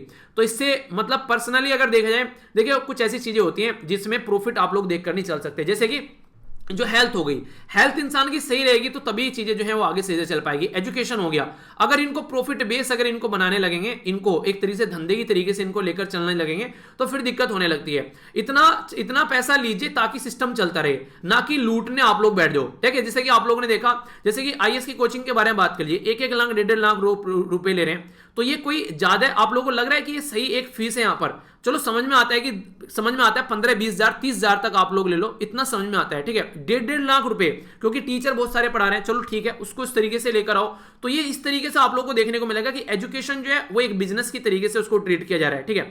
तो इसी तरीके से हेल्थ जो है उसको बिजनेस की तरीके से ट्रीट किया जा रहा है, जहां 5-5-10 हजार रुपए में काम होना चाहिए वहां 50-50 लाख रुपए लग रहे हैं लोगों के, तो लोग नॉर्मल जो गरीब जनता है वो तो मर जाएगी यार, तो ऐसे कैसे काम चलेगा, ठीक है। तो इस तरीके से आप लोग समझ सकते हैं यहां पर कि कहीं ना कहीं एक बैलेंस तरीका होना चाहिए, ठीक है। तो हर एक चीज के लिए एक प्रॉपर एक प्री डिफाइंड क्राइटेरिया होना चाहिए कि इससे ज्यादा पैसा नहीं लेंगे, और मुझे तो लगता है ये एजुकेशन के सिस्टम के अंदर भी इंप्लीमेंट कर देना चाहिए, ठीक है।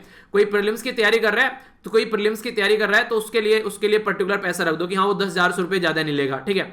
अगर कोई यहाँ पर मेंस की तैयारी करवा रहा है मिलवा के तो उसके लिए वो 15,000 रुपए से ज्यादा नहीं लेगा, ठीक है। अगर कोई टेस्ट सीरीज वगैरह ले रहा है तो उसके लिए 5-7 हजार रुपए इस तरीके से रख दो, तो टोटल मिलाकर 30-35 के फेयर में पूरा काम निपट जाना चाहिए।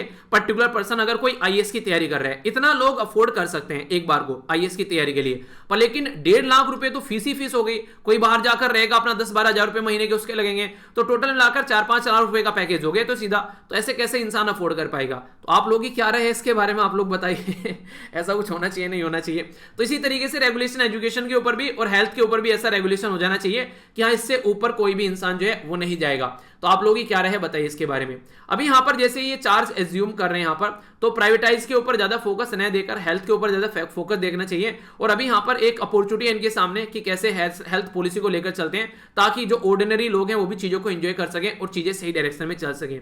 बाकी आप लोगों की क्या रहे इसके बारे में आप लोग अपनी राय बता सकते हैं, ठीक है।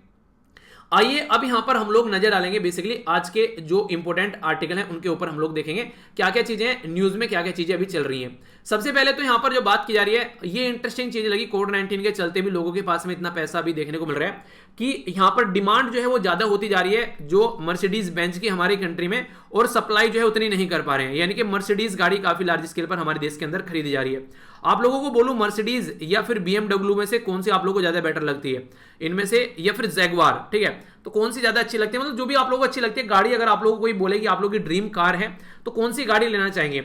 मर्सिडीज, BMW, जैगवार, या फिर कौन सी है वो फरारी, इसी के साथ में एक और है, क्या नाम है उसका, अरे भूल रहता है उसमें, उसका नाम मैं भूल जाता हूँ कई बार, लैम्बोर्गिनी, ठीक है। तो कौन सी गाड़ी आप लोग ज्यादा प्रेफर करोगे? अगर लाइफ में एक चांस मिला आप लोगों को कि एक गाड़ी आप लोगों को खरीदनी है तो कौन सी गाड़ी आप लोग प्रेफर करोगे ये बताइए कि हाँ ये गाड़ी तो खरीदनी है यार जिंदगी में। तो टारगेट होने चाहिए, क्योंकि आप लोग देखिए अच्छे टारगेट रखोगे ना कि हाँ ये गाड़ी होनी चाहिए जिंदगी में, ऐसा घर होना चाहिए जिंदगी में।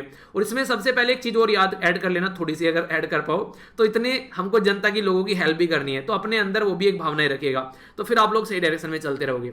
तो ये है यहाँ पर इसके बारे में। बाकी अभी रिसेंटली अभी बोला यह गया कि जिस तरीके से केस बढ़ रहे हैं महाराष्ट्र और केरला के अंदर, तो प्राइम मिनिस्टर मोदी साहब जो है वो चिंता कर रहे हैं इस चीज को लेकर कि हाँ ये चीजें थोड़ा देखना पड़ेगा, क्योंकि अभी इनके द्वारा एक अच्छी बात ये बोली गई कि जैसी चीजें ओपन की जा रही है तो वहां पर तुरंत, जैसे कि पर्यटन वाले एरिया में लोग जो है दबाकर वहां पर जो है घूम रहे हैं और चीजों को एंजॉय कर रहे हैं, तो वो चीजें थोड़ी समझनी पड़ेगी। यानी कहने का मतलब यहां पर ये कि अंडरस्टैंड करना पड़ेगा कि लोगों को ऐसा नहीं करना है। पर लेकिन दूसरी साइड में क्रिटिसाइज भी किया गया कि एक साइड में तो यहां पर ये काम चल रहा है और दूसरी साइड में कोर्ट को आना पड़ा कांवर की यात्रा रुकवाने के लिए उत्तर प्रदेश के अंदर में। रीजन क्या है? रीजन यहां पर यह कि उत्तर प्रदेश में इलेक्शन है, तो इलेक्शन के चलते अगर कांवर यात्रा रुक रही है तो लोगों के सेंटीमेंट हर्ट होंगे, तो उसको ध्यान में रखते हुए कांवर यात्रा नहीं रोकी गई। यहां पर कोर्ट को आना पड़ा पूछने के लिए, क्यों भाई क्या चल रहा है, कांवर यात्रा क्यों चल रही है, पेंडेमिक के टाइम पर कांवर यात्रा क्यों नहीं रोक रहे हो? तो यहां पर नहीं बोला। तो इसलिए यहां पर कई बार ये देखने को मिलता है कि जो बातें बोली जा रही है यहां पर तो कमेंट कर दिया, पर लेकिन यहां पर खुद की जो प्रेजेंट टाइम पर जो गवर्नमेंट थी वहां पर भी कुछ ऐसी चीजें होनी चाहिए थी ना।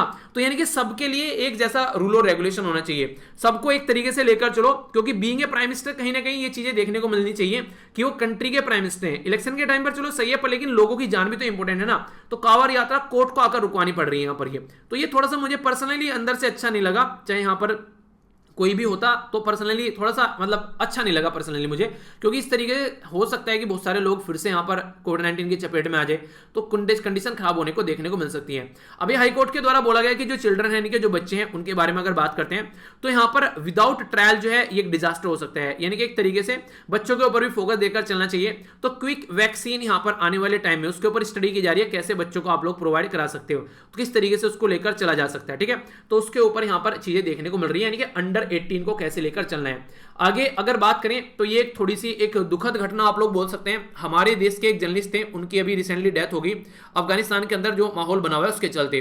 तो यहां पर ये थे पुलित्जर जो प्राइज है ना बेसिकली, उसके ये विनर थे और इनकी डेथ हो गई। तो प्राइज के बारे में पूछा जा सकता है आप लोगों से, यहां पर एक तरीके से जो प्राइज है यहाँ पर ये, तो प्राइज जो है इसके बारे में बात करें तो ये अचीवमेंट के लिए रहता है, न्यूज़पेपर में, मैगजीन में, या फिर ऑनलाइन जर्नलिज्म के बारे में बात करें तो उसके लिए ये अवार्ड दिया जाता है। 1917 में ये अवार्ड स्टार्ट किया गया था, तो इन पर्सनैलिटी को भी यहाँ पर ये मिला हुआ था, ठीक है। तो यहाँ पर नाम याद रखिएगा इनका, दानिश सिद्दीकी। तो पूछा जा सकता है क्वेश्चन पर्टिकुलर अवार्ड के बारे में, ठीक है। तो इस तरीके से अभी रिसेंटली यहाँ पर ये न्यूज बनी। आगे अगर बात करें यहाँ पर, ये काफी एक बड़ी न्यूज आप लोग बोल सकते हैं। 10,000 के करीब जिहादिस्ट जो हैं वो क्रॉस बॉर्डर कर अफगानिस्तान में घुस गए। ये मैं नहीं बोल रहा हूं, ये बोला जा रहा है किसके द्वारा, ये बोला जा रहा है अफगानिस्तान के द्वारा, कि पाकिस्तान से दुनिया भर के जिहादिस्ट जो हैं वो हमारे एरिया में आकर घुस गए। तो उसकी वजह से काफी ज्यादा कंट्रोवर्सी यहां पर क्रिएट हो रही है कि पाकिस्तान जो है वो बोलता तो ये है कि हम लोग को यहां पर रोकना है बेसिकली चीज को, पर लेकिन ऐसा कुछ देखने को मिल नहीं रहा है, ठीक है। तो उसकी वजह से दिक्कत है। नेक्स्ट बात की जा रही है बेल जो है वो अब ऑनलाइन रहेगी। तो क्वेश्चन आप लोगों से पूछा जा सकता है कि ये फास्टर, FASTER, तो फास्टर क्या है, जो अभी जिसके बारे में जिक्र किया गया, तो इसको बोलते हैं बेसिकली यहां पर इसको बोला गया फास्ट एंड सिक्योर जो ट्रांसमिशन होना चाहिए ऑफ इलेक्ट्रॉनिक रिकॉर्ड। तो यानी कि क्या होता है, किसी पर्टिकुलर पर्सन को बेल तो दे दी, पर वो पर्टिकुलर पर्सन जो है वो अभी जेल से छूट नहीं रहा है। क्यों? क्योंकि बेल का ऑर्डर जो है वो बाई पोस्ट पहुंचेगा। तो अगर बेल दे दी पर्टिकुलर पर्सन को, मान लीजिए 15 या फिर 11 तारीख में, और वो अब तक 17-18 तारीख तक भी जेल में बंद है, इसका मतलब ये रिसीव नहीं किया गया ऑर्डर। तो ये कोई सही काम है क्या? 5-6 दिन और जिंदगी के बर्बाद किए जा रहे हैं इंसान के। तो इसी तरीके से यहां पर देखने को मिला, कई सारे लोगों को यहां पर अभी एक को रिलीज करना था, तो 4 दिन लेट हो गया रिलीज करने में। तो ये सही तरीका नहीं है कि जब सजा काट चुका है उसके बाद भी फिर जेल में पड़ा हुआ है इंसान। तो ये इसको थोड़ा सा फास्टर किया जाए, तो उसी के ऊपर काम किया जा रहा है। देखिए ये थोड़ी सी एक अप्रिशिएट करने वाली बात है। एक फार्मर, एक किसान की 3 लड़के यहां पर बेसिकली राजस्थान के अंदर 3 सिस्टर जो है उनके द्वारा स्टेट सिविल सर्विस का एग्जाम जो है वो क्रैक किया गया। तो घर के अंदर अगर माहौल अच्छा हो तो ऐसा चीजें आप लोगों को देखने को मिलेगी, यानी कि अगर घर के अंदर ऐसा माहौल बनाया जाए तो फिर सारी चीजें सही नजर आती हैं। तो इस तरीके से चीजें अप्रिशिएट करनी चाहिए। कोई शब्द नहीं, अगर बात करें यहां पर मेका धातु प्रोडक्ट के बारे में बात की जा रही है, तो मेका धातु, तो यहां पर इसके बारे में बात करिए तो ये पर्टिकुलर कावेरी रिवर पर देखने को मिलेगा, कर्नाटक और तमिलनाडु के ऊपर। तो कर्नाटक बोल रहा है कि हम लोग प्रोजेक्ट बनाकर छोड़ेंगे, तमिलनाडु और पुडुचेरी बोल रहे हैं कि ये गलत बात है। तो उसी के चलते ये यहां पर कोर्ट में चीजें पहुंच रही है, ठीक है। तो उसके चलते देखते हैं क्या कंडीशन बनेगी। अभी सिचुएशन जो है वो सही नहीं चल रही है। तो किस रिवर के ऊपर है यहाँ पर? ये कावेरी रिवर के ऊपर है, कर्नाटक के अंदर है यहाँ पर ये डैम, जिसके ऊपर ये प्रोजेक्ट बनाने की बात की जा रही है, ठीक है। अगर बात करें तो महाराष्ट्र के अंदर अभी जो रिजल्ट डिक्लेयर कर दिए गए हैं जो अभी एग्जाम से रिलेटेड, तो उसी के बारे में बात की जा रही है। तो 99.95% रहा अच्छी बात है, बिना एग्जाम दिए रिजल्ट आ रहे हैं। किसी ने सोचा था कि ऐसा भी कभी कुछ होगा क्या? आगे बात करें तो प्राइम मिनिस्टर मोदी साहब के द्वारा गांधीनगर स्टेशन यहां पर ये लॉन्च किया गया। ये अच्छा स्टेशन है बेसिकली, इसके अंदर 5 स्टार होटल बनाया गया है, जिसमें सारे फेथ के लिए और बच्चों की फीडिंग के लिए भी वो सिचुएशन देखने को मिली है। तो ये यहां पर भी इनोग्रेट किया गया, ठीक है। तो अहमदाबाद के बारे में बात की जा रही है। इंपोर्टेंट पर्सनैलिटी जिनके बारे में याद रखिएगा, सुरेखा श्री अभी हमारे बीच में यहां पर नहीं रही, ठीक है। तो यहां पर ये इन्हीं से रिलेटेड बात की जा रही है। बधाई हो मूवी में वो नहीं थी दादी थी बधाई हो मूवी वाली, तो वो यहाँ पर इनके बारे में बात की जा रही है, ठीक है। तो यहाँ पर 3 टाइम्स इनको नेशनल अवार्ड भी मिल चुके हैं, तो ये रिसेंटली अभी हमारे बीच में नहीं रही। अगर बात करें कोविड-19 के बारे में, तो डेल्टा, अल्फा, बीटा ये सारे आप लोगों ने देखे होंगे। तो यहाँ पर जो डेल्टा वायरस है वो सबसे ज्यादा इंपैक्ट यहाँ पर डाल रहा है। तो 86% के करीब यहाँ पर इन्फेक्शन जो है वो भी बढ़ता हुआ नजर आ रहा है, काफी लार्ज स्केल पर, ठीक है। तो इन्फेक्शन जो है वो डेल्टा की वजह से हो रहे हैं, जितने भी हो रहे हैं 86% के करीब, और ये ICMR के द्वारा बातें बोली जा रही है, ठीक है। तो Indian council of medical research. आगे बात करते हैं, तो आप लोगों ने कई बार इस तरीके की कार देखी होगी जिनको विंटेज कार बोला जाता है। अब हमारी कंट्री में इनको अलाउ किया जा रहा है, बेसिकली यूनियन जो लॉ मिनिस्टर है उनके के द्वारा यहां पर इसको स्टार्ट कर दिया गया। तो सेंट्रल मोटर व्हीकल रूल 1989 के हिसाब से चीजें इंप्लीमेंट होती नजर आएंगी और नोटिफाई किया गया मिनिस्ट्री ऑफ रोड ट्रांसपोर्ट जो है यहां पर उसके द्वारा भी, ठीक है। तो ये एक छोटी सी न्यूज है।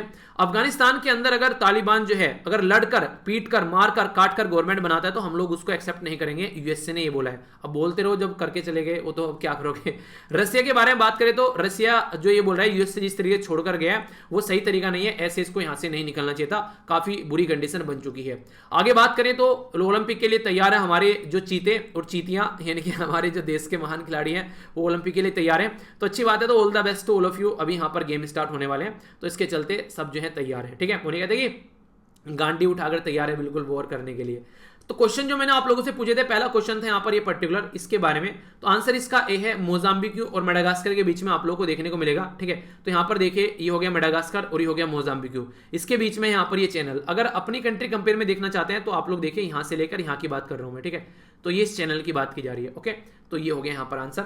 आगे बात करें तो यहाँ पर ये स्टेटमेंट गलत है। 21 साल यहाँ पर एज आप लोगों को देखने को मिलेगी, ठीक है। तो 21 साल है यहाँ पर एज, ना कि 25 ईयर है, जो कि पंचायत के लिए। बाकी ये तो सेकंड स्टेटमेंट सही है, तो आंसर इसका बी हो गया, ठीक है।